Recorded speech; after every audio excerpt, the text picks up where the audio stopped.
हरे कृष्ण कृष्ण कृष्ण हरे हरे, हरे राम राम राम हरे हरे।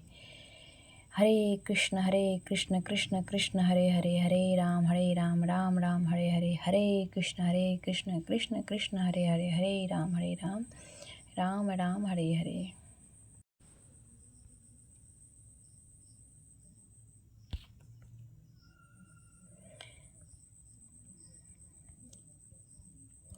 हरे कृष्ण।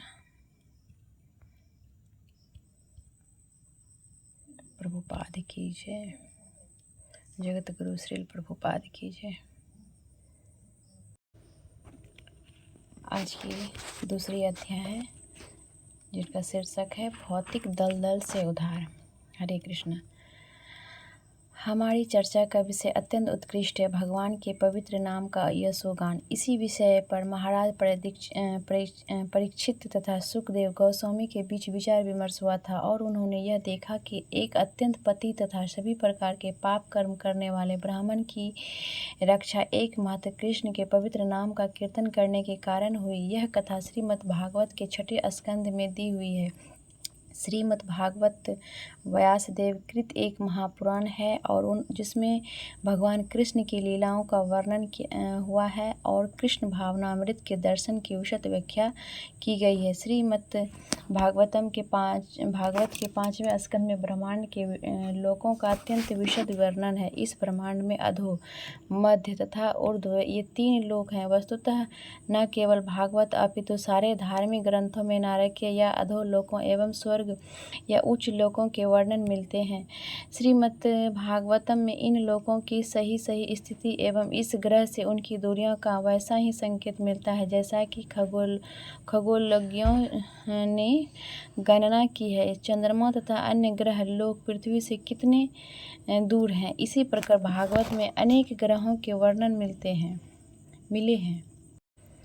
हमें इसी ग्रह में भी विभिन्न प्रकार की जलवायुओं का अनुभव होता है। अमेरिका जैसे समशीतोष्ण देशों में भारत जैसे उष्ण कटिबंधीय देश से भिन्न जलवायु पाई जाती है। जिस प्रकार इस ग्रह में पर्यावरणीय अंतर पाए जाते हैं, उसी प्रकार अन्य ऐसे ग्रह भी हैं जहाँ के वायुमंडल तथा पर्यावरण काफ़ी भिन्न है। सुखदेव गोस्वामी से ऐसे ग्रहों का वर्णन सुनने पर परीक्षित महाराज ने कहा, अधुनेह महाभागा यथेव नरकान नरः नानुग्रयात् यनानन्यात् तन्मे महर्षिः। हे महाभाग, मैंने आपसे नरक लोकों के विषय में सुना। जो लोग अत्यंत पापी होते हैं वे इन लोकों में भेजे जाते हैं। परीक्षित महाराज वैष्णव भक्त थे और एक वैष्णव सदा अन्यों के कष्ट के प्रति दया का अनुभव करता है। उदाहरणतः जब ईसा मसीह प्रकट हुए थे तब वे लोगों की दयनीय दशा देखकर अत्यंत दुखी हुए। इसी प्रकार सारे वैष्णव या भक्तजन जो भक्त या कृष्ण भावना भावित होते हैं, चाहे वे किसी देश या संप्रदाय के हो, अत्यंत दयालु होते हैं। अतएव वैष्णव की अर्थात भगवान की महिमाओं के उपदेशकर्ता की निंदा करना महान अपराध है। कृष्ण शुद्ध वैष्णव के चर कमलों पर किए गए अपराधों को कभी नहीं सह लेते, किंतु एक वैष्णव ऐसे अपराधों को क्षमा करने के लिए सदैव उद्यत रहता है।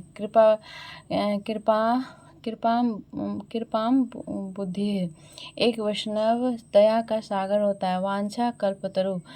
कृपा प्रत्येक व्यक्ति कामना करता है, लेकिन वैष्णव इन समस्त कामनाओं को पूरा कर सकता है। कल्पतरु आध्यात्मिक जगत के वृक्ष का द्योतक है और जो सर्व मनोकामना पूरी करने वाला वृक्ष होता है। इस जगत में एक विशेष प्रकार का फल किसी प्रकार के वृक्ष से ही प्राप्त किया जा सकता है, लेकिन कृष्ण लोक में तथा आध्यात्मिक आकाश में आए हुए अन्य सब ग्रंथों में सारे वृक्ष आध्यात्मिक होते हैं तथा मनोवांछित फल देने वाले होते हैं। इनका वर्णन ब्रह्म संहिता में मिलता है। चिंतामणि, प्रकट, सद्युषु कल्प वृक्ष।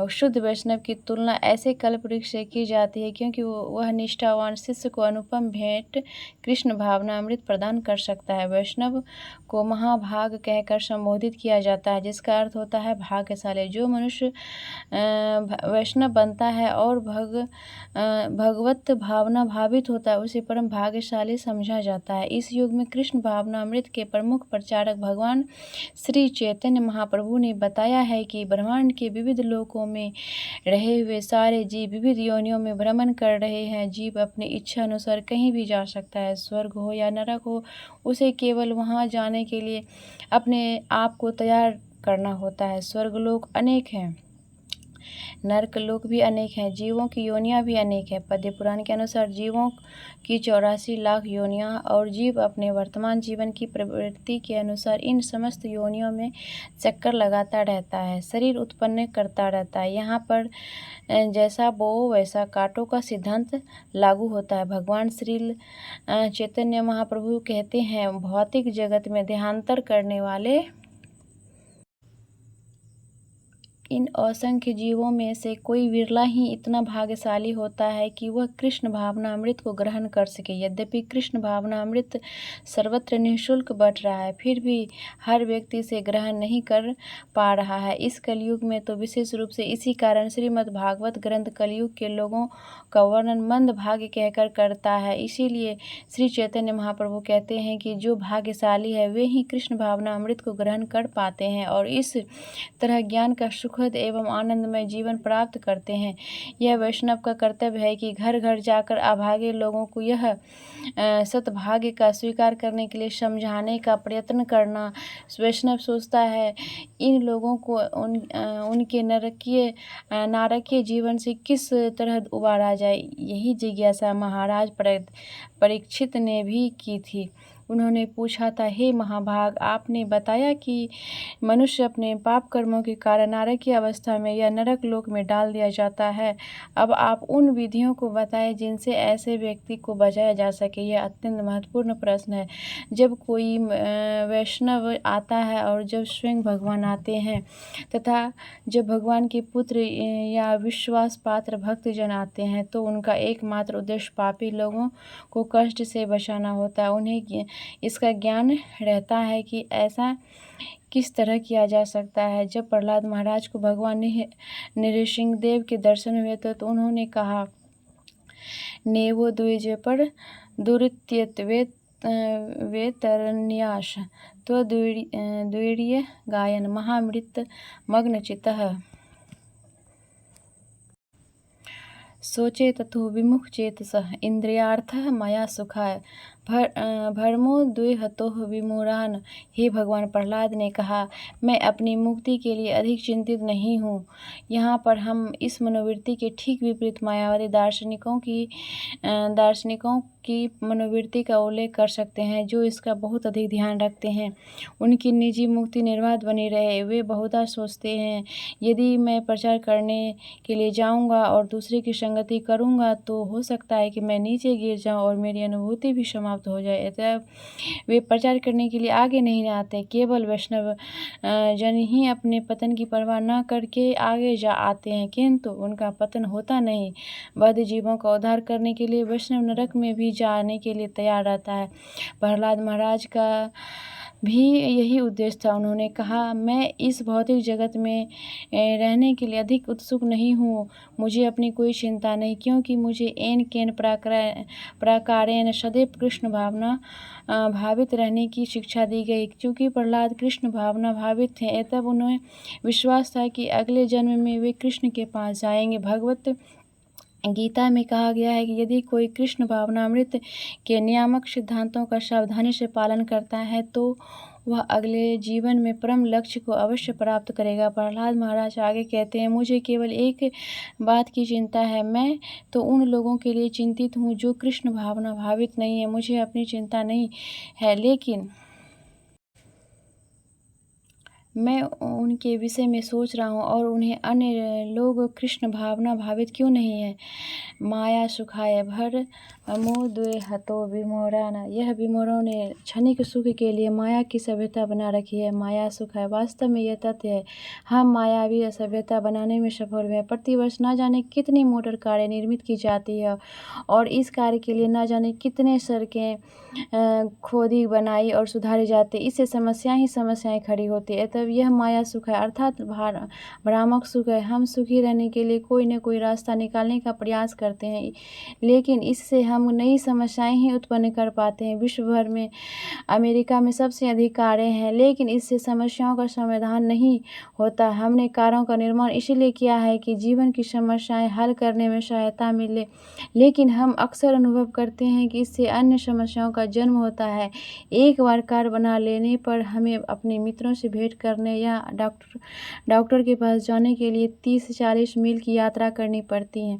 हम न्यूयॉर्क से बोस्टन हवाई जहाज से 1 घंटे से कम समय में पहुंच सकते हैं, लेकिन हवाई अड्डे तक पहुंचने में इससे भी अधिक समय लग जाता है। यह स्थिति माया सुखाय कहलाती है। माया का अर्थ है मिथ्या, भ्रामक। हम अत्यंत सुखद परिस्थिति उत्पन्न करना चाहते हैं, लेकिन इससे हम अन्य दुखद परिस्थिति उत्पन्न करने में भी सफल होते हैं। भौतिक जगत की यही रीति है। यदि हम परमेश्वर तथा प्रकृति द्वारा प्रदत्त प्राकृतिक सुविधाओं से संतुष्ट नहीं होते और कृत्रिम सुविधाओं उत्पन्न करना चाहते हैं, तो हमें वो सुविधाओं को भी उत्पन्न करना होता है। अधिकांश लोग इस तथ्य से अनभिज्ञ रहकर सोचते हैं कि वे एक अत्यंत सुखद परिस्थिति उत्पन्न कर रहे हैं, लेकिन वास्तव में उन्हें जीविका उपार्जन के लिए अत्यंत 50 मील दूर कार्यालय तक जाना और 50 मील लौटना पड़ता है। ऐसी परिस्थितियों के कारण प्रहलाद महाराज कहते हैं कि ये विमूढ़ लोग अर्थात भौतिकवादी लोग व्यर्थ ही क्षणिक सुख के लिए अपने को बोझिल बनाए रखते हैं। विमूढ़ान माया सुखाय भर मोह द्वे हतो। इसलिए वैदिक सभ्यता में संतुति की जाती है कि मनुष्य अपने को भौतिक जीवन से मुक्त करके संन्यास ग्रहण करे और बिना किसी चिंता के भक्ति संपन्न करे। लेकिन संन्यास लेना हमेशा आवश्यक नहीं होता। यदि कोई गृहस्थ जीवन में कृष्ण भावनामृत संपन्न कर सके तो उनकी भी संस्तुति की जाती है। यद्यपि श्रील भक्ति विनोद ठाकुर गृहस्थ तथा मैजिस्ट्रेट थे, तो भी उन्होंने उत्तम कोटि की भक्ति संपन्न की। ध्रुव प्रहलाद महाराज भी गृहस्थ थे, लेकिन उन्होंने अपने आप को इस तरह प्रशिक्षित किया था कि गृहस्थ होते हुए भी उनकी भक्ति में अवरोध न आए। अतः प्रहलाद महाराज कहते हैं, मैंने सदा ही कृष्ण भावनामृत में मग्न रहने की कला सीख ली है। वह कला है क्या है?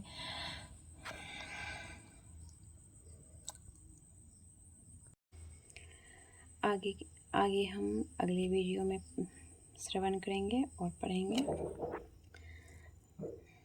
हरे कृष्ण कृष्ण कृष्ण हरे हरे, हरे राम राम राम हरे हरे। जय श्रीमन नारायण।